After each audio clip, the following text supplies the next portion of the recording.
அனைவருக்கும் வணக்கம். வெல்வது நிச்சயம் 2025 அப்படிங்கிற title free classes and test serious அப்படிங்கிறத ப்ரொவைட் பண்ணிட்டு இருக்கும். ஸோ அதுபடி லாஸ்ட் வீடியோவில் பார்த்தீங்க அப்படின்னா 11 பொலிட்டிக்கல் சயின்ஸுடைய யூனிட் 12 இருக்கக்கூடிய பேரூராட்சிகள் மற்றும் முனிசிபாலிட்டிஸ் பத்தின விஷயங்களை பத்தி நம்ம டிஸ்கஸ் பண்ணிப்போம். ஸோ இந்த வீடியோல முனிசிபல் கார்பரேஷன்ஸ் மாநகராட்சிகள் பத்தின விஷயங்களை பத்தி நம்ம டிஸ்கஸ் பண்ணுவோம். மாநகராட்சி அப்படிங்கிறது இந்தியாவிலேயே நகர்ப்புற உள்ளாட்சி அமைப்புகள்ல டாப் மோஸ்ட் பாடியா இருக்கக்கூடியது என்ன அப்படின்னா இந்த கார்பரேஷன்ஸ் அப்படின்னு சொல்லக்கூடிய மாநகராட்சிகள். ஓகேங்களா? ஸோ பொதுவாக பார்த்தீங்க அப்படின்னா 5 லட்சத்துக்கும் மேற்பட்ட மக்கள் தொகையை வசிக்கக்கூடிய பெருநகரங்களை தான் என்னன்னு சொல்லுவாங்க அப்படின்னா மாநகராட்சிகள், கார்பரேஷன்ஸ் அப்படின்னு சொல்லுவாங்க. ஸோ இந்த மாநகராட்சிகள் அப்படிங்கிறத ஸ்டேட்ஸுக்கு கீழே வந்தது அப்படின்னா யாரால உருவாக்கப்படும் அப்படின்னா அந்தந்த மாநிலத்தின் இருக்கக்கூடிய சட்டமன்றத்தின் மூலியமா, அதுவே யூனியன் டெரிட்டரிஸ்குள்ளார அந்த கார்பரேஷன்ஸ் வந்தது அப்படின்னா சோ நாடாளுமன்றத்தால் இயற்றப்படக்கூடிய சட்டத்தின் அடிப்படையிலும் உருவாக்கப்படுகிறது. சோ மக்கள் தொகை அடிப்படையிலும் அதிக வருமானம் இருக்கக்கூடிய அடிப்படையிலும் இந்த மாநகராட்சிகள் அப்படிங்கிறது உருவாக்கப்படுது. சோ அதிக மக்கள் தொகை கொண்ட பெருநகரங்கள் முனிசிபல் கார்பரேஷன்ஸ் மாநகராட்சிகள் அப்படின்னு சொல்லிட்டு அழைக்கப்படுது. சோ அப்போ ஒரு ஸ்டேட்டு கீழே மாநகராட்சி வருதுன்னா அந்த மாநில சட்டமன்றத்தின் மூலியமாகவும், அதே ஒரு யூனியன் டெரிட்டரிக்கு கீழே கார்பரேஷன்ஸ் வருது அப்படின்னா பார்லிமெண்ட் ஆக்ட் மூலியமாகவும் அது உருவாக்கப்படுது. சோ நம்ம இந்தியாவில் இருக்கக்கூடிய மாநகராட்சிகள் எல்லாமே பாத்தீங்க அப்படின்னா சோ மும்பையை பேஸ் பண்ண கார்பரேஷன்ஸா தான் உருவாக்கப்பட்டிருக்கு. சோ அப்படி முதல்ல பாத்தீங்கன்னா ஃபர்ஸ்ட் கார்பரேஷன்ஸா இருக்கிறது மும்பை, சென்னை மற்றும் கொல்கத்தா போன்ற பகுதிகளில் தான் இந்த மாநகராட்சிகள் அப்படிங்கிறது உருவாக்கப்பட்டது. ஆனா ஃபர்ஸ்ட் மாநகராட்சிகள் அப்படிங்கும் போது சென்னை மாநகராட்சி தான் முதல் மாநகராட்சியா 1688ஆம் ஆண்டு உருவாக்கப்பட்டிருக்கும்.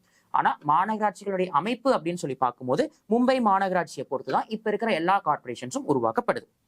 ஸோ இந்த மாநகராட்சியை பொறுத்த வரைக்கும் எதையும் நம்ம என்ன பண்றோம் அப்படின்னா வார்டா நம்ம பிரிக்கிறோம். வார்டு மெம்பர்ஸ், கவுன்சிலர்ஸ் அப்படின்னு நம்ம சொல்லுவாங்க. ஸோ அந்த வார்டு உறுப்பினர்கள் யாரால தேர்வு செய்யப்படுறாங்க அப்படின்னா directly elected by the people, மக்களால் நேரடியாக ஓட் பண்ணப்பட்டு செலக்ட் பண்ணப்படுறாங்க. ஓகேங்களா? ஸோ பேஸ்ட் ஆன் த பாப்புலேஷனை பொறுத்து ஒவ்வொரு மாநகராட்சிகள் இருக்கக்கூடிய வார்டுகளுடைய எண்ணிக்கை அப்படிங்கிறது அதிகமாக இருக்கும். பட் ஆனா ஒரு மாநகராட்சி அப்படின்னா கண்டிப்பா 50 வார்டு, 50 வார்டுகளுக்கு மேலேயாவது கட்டாயம் இருக்கணும். ஓகேங்களா? Right. So and then political head, இந்த மாநகராட்சியினுடைய அரசியல் ரீதியான தலைவர் அப்படின்னு சொல்லும் போது மேயர் அண்ட் தென் அவங்களுக்கு உதவியா இருக்கக்கூடியவங்களை டெபுட்டி மேயர், துணை மேயர் அப்படின்னு சொல்லுவாங்க. ஓகேங்களா? ரைட். ஸோ இவங்க எப்படி தேர்வு செய்யப்படுறாங்க அப்படின்னா ஒரு மாநிலங்களையும் ஒவ்வொரு மாதிரி இருக்கும். நம்ம தமிழ்நாட்டை பொறுத்த வரைக்கும் they were elected by an indirect election, மறைமுக தேர்தல் மூலியமாகத்தான் மாநகராட்சியினுடைய மேயரும் துணை மேயரும் தேர்வு செய்யப்படுறாங்க. ஸோ இவங்க தான் political head of the corporation, மாநகராட்சியினுடைய அரசியல் ரீதியான தலைவர்னு சொல்லலாம். ஈவன் இந்த மேயர் தான் யார் அப்படின்னா first citizen of the city, அந்த மாநகரினுடைய முதல் குடிமகன் அப்படின்னு நாம் இந்த மேயரை நம்ம சொல்லலாம். ஓகேங்களா? ஸோ இவங்க எல்லாத்தையும் தாண்டி பாத்தீங்க அப்படின்னா அட்மினிஸ்ட்ரேட்டிவ் ஹெட்டா, நிர்வாக தலைவரா ஒருத்தவங்க இருப்பாங்க. அவங்க தான் யாரு அப்படின்னா கார்பரேஷன் கமிஷனர் அப்படின்னு சொல்லக்கூடிய மாநகராட்சி ஆணையர். அவங்க ஒரு IAS ஆஃபீஸர். ஓகேங்களா? So appointed by the state government, ஒரு மாநில அரசாங்கத்தால நியமிக்கப்படக்கூடிய ஒரு IAS கேடர்ல இருக்கக்கூடிய ஒரு அதிகாரி தான் யார் அப்படின்னா கார்பரேஷன் கமிஷனர் அப்படின்னு சொல்லக்கூடிய மாநகராட்சி ஆணையர். ஓகேங்களா? ஸோ இப்போ இந்த வார்டு உறுப்பினர்கள், மேயர், துணை மேயர் இவங்க எல்லாத்துடைய பதவிக்காலம் எவ்வளவு அப்படின்னா 5 years, 5 ஆண்டுகள் அப்படிங்கிறது அவங்களுடைய பதவிக்காலம். அதே மாநகராட்சி ஆணையரை பொறுத்த வரைக்கும் ஒரு IAS அதிகாரி, மாநில அரசாங்கத்தால் நியமிக்கப்படக்கூடியவர். ஓகேங்களா? ஸோ அவருக்கு அதிகபட்சம் 3 ஆண்டுகள் வரைக்கும் அந்த மாநகராட்சியில பணியாற்றலாம். இல்லையா அதுக்குள்ளாரியே கூட எப்ப வேணாலும் அந்த மாநகராட்சி ஆணையர் என்ன செய்யப்படலாம் அப்படின்னா பதவி டிரான்ஸ்பர் அப்படிங்கிறது பண்ணப்படலாம். ஓகேங்களா? ரைட். ஸோ இந்த மாநகராட்சி அப்படிங்கிறது எவற்றையெல்லாம் உள்ளடக்கி இருக்கும் அப்படின்னா கார்பரேஷன் கவுன்சில் அப்படின்னு சொல்லக்கூடிய மாநகராட்சி மன்றத்தையும் அந்த நிலை குழுக்கள்னு சொல்லக்கூடிய இது ரெண்டையும் உள்ளடக்கி இருக்கக்கூடியதுதான். ஸோ மாநகராட்சி அப்படிங்கிறது மாநகராட்சி மன்றம் அண்ட் நிலைக்குழுக்கள் இது ரெண்டையும் உள்ளடக்கி இருக்கிறதா மாநகராட்சி அப்படின்னு நம்ம சொல்லுவோம். ஸோ இந்த மாநகராட்சிக்குள்ளாரையும் பார்த்தீங்க அப்படின்னா பாப்புலேஷனை பேஸ் பண்ணி schedule cost and schedule tribes, பட்டியல் சமூகத்தினருக்கும் பழங்குடியின சமூகத்தினருக்கும் இடஒதுக்கீடுகள் அப்படிங்கிறது வழங்கப்பட்டிருக்கும். ஆஸ் வெல் அஸ் இதர உள்ளாட்சி அமைப்புகள் இருக்கிற மாதிரியே பெண்களுக்கும் 50% இடஒதுக்கீடு அப்படிங்கிறது மாநகராட்சிகளை வழங்கப்பட்டது. ஈவன் பாதிக்கும் 50% மேயர் பதவிகளும் பார்த்தீங்க அப்படின்னா பெண்களுக்கு தமிழ்நாட்டை பொறுத்த வரைக்கும் பெண்களுக்காக ஒதுக்கப்பட்டிருக்கும். ஓகேங்களா? ரைட். ஸோ இந்த மாநகராட்சியில நம்ம வந்துட்டு மாநகராட்சி மன்றம் மற்றும் நிலைக்குழுக்கள் இது ரெண்டுமே மாநகராட்சியுடைய விவாதிக்கக்கூடிய ஒரு இடம் அப்படின்னு சொல்லி நம்ம பார்த்தோம்.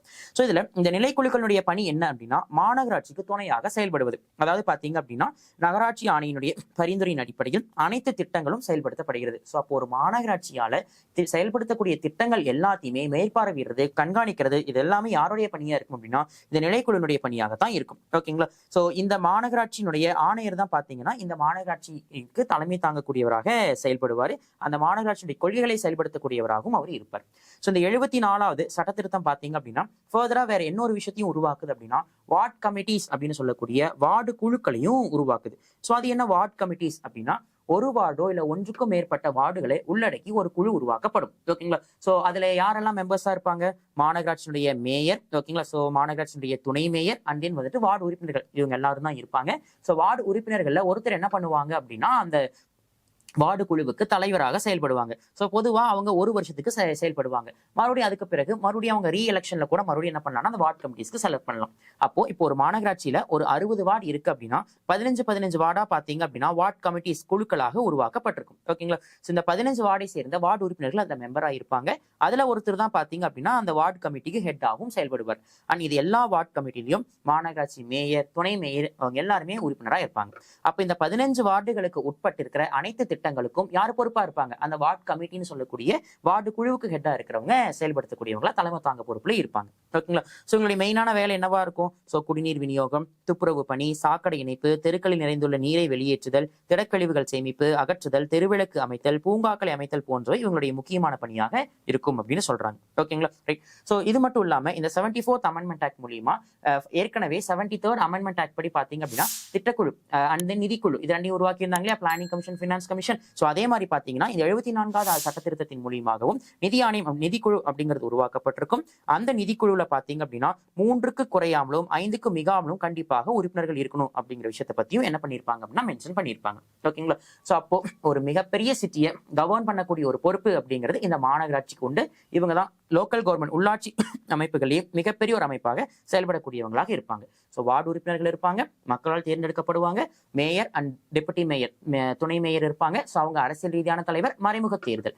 ஸோ நிர்வாக தலைவரா கார்பரேஷன் கமிஷனர், மாநில அரசாங்கத்தால் நியமிக்கப்படக்கூடிய அதிகாரியா இருப்பாங்க. ஸோ ஒரு IAS ஆபீசராக செயல்படுவாங்க. ஓகேங்களா? ஸோ பட்டியல் சமூகத்தினர், பழங்குடியின சமூகத்தினர், பெண்கள்னு சொல்லிட்டு எல்லாருக்கும் அதில் இடஒதுக்கீடு அப்படிங்கிறது நிச்சயமாக வழங்கப்படும்.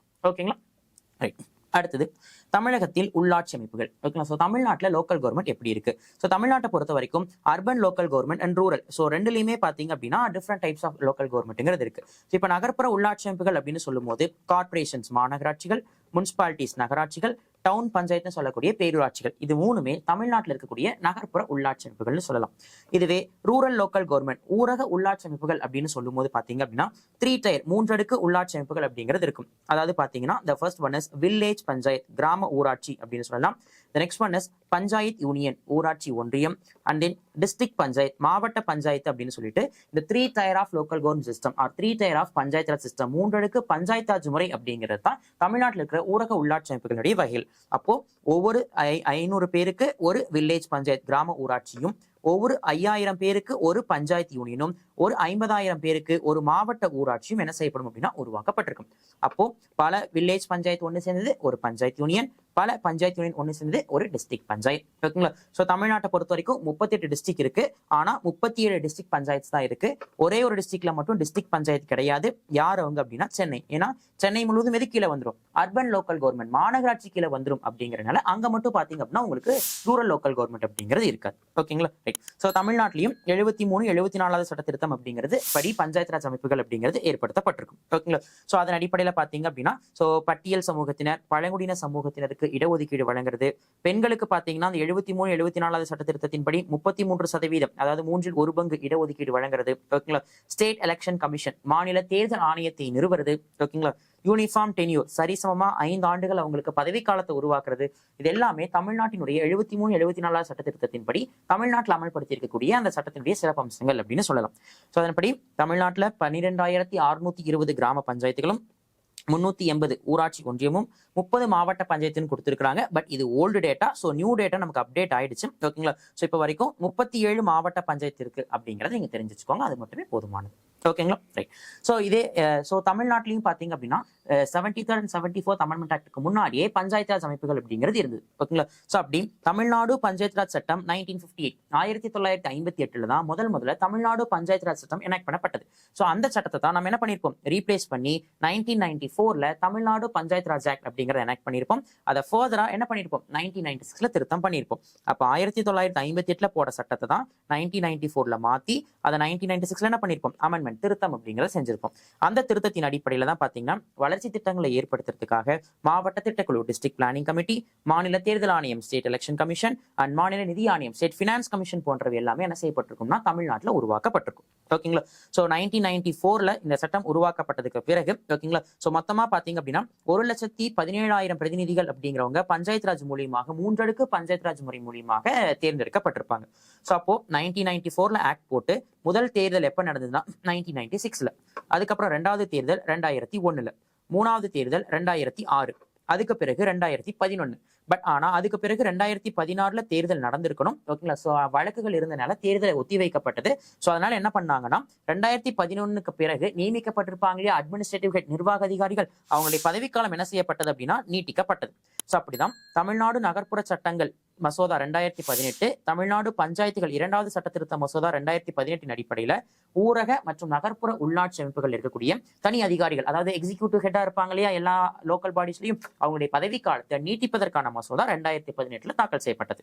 அதுக்கு பிறகுதான் 2019 ரூரல் லோக்கல் பாடிஸ் ஊரக உள்ளாட்சி அமைப்புகளுக்கும், 2022 அர்பன் லோக்கல் பாடிஸ் நகர்ப்புற உள்ளாட்சி அமைப்புகளுக்கும் தமிழ்நாட்டில் தேர்தல் அப்படிங்கிறது நடைபெற்றது.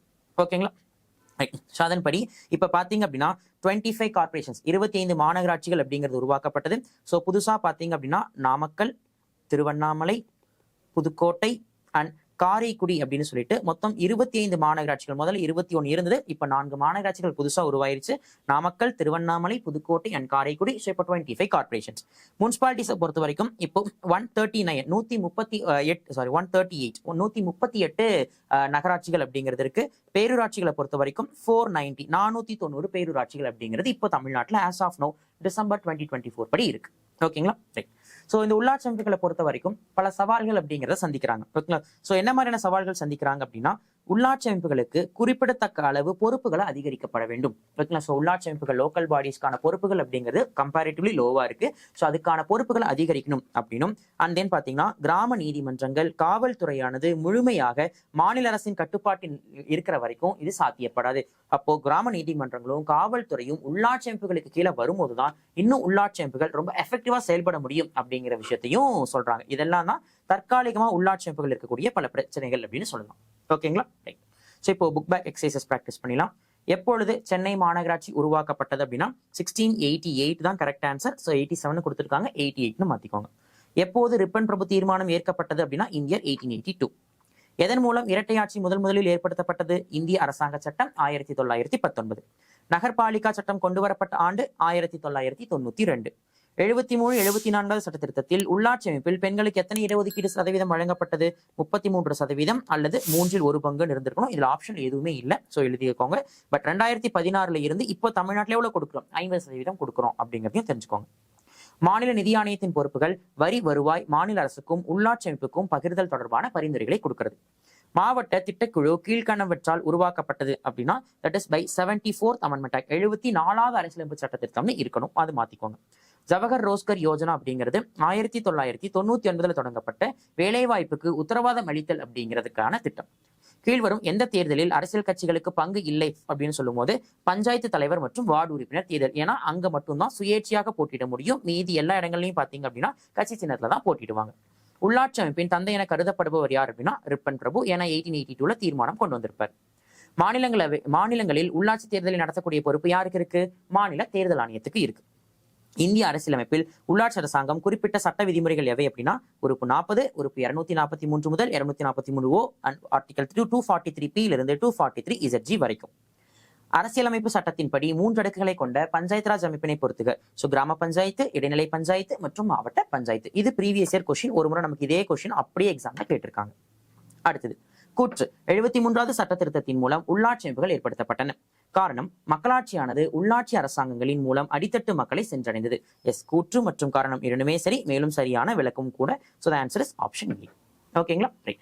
ஸோ இதோட 11th பொலிட்டிக்கல் சயின்ஸ் புக்ல இருக்கக்கூடிய 12th லெசன் உள்ளாட்சி அமைப்புகள் லெசன் கம்ப்ளீட் ஆகுது. ஸோ அடுத்து 13th லெசன் இருக்கக்கூடிய சமூக நீதியை பத்தி அடுத்த வீடியோல நம்ம டிஸ்கஸ் பண்ணுவோம். Thank you all.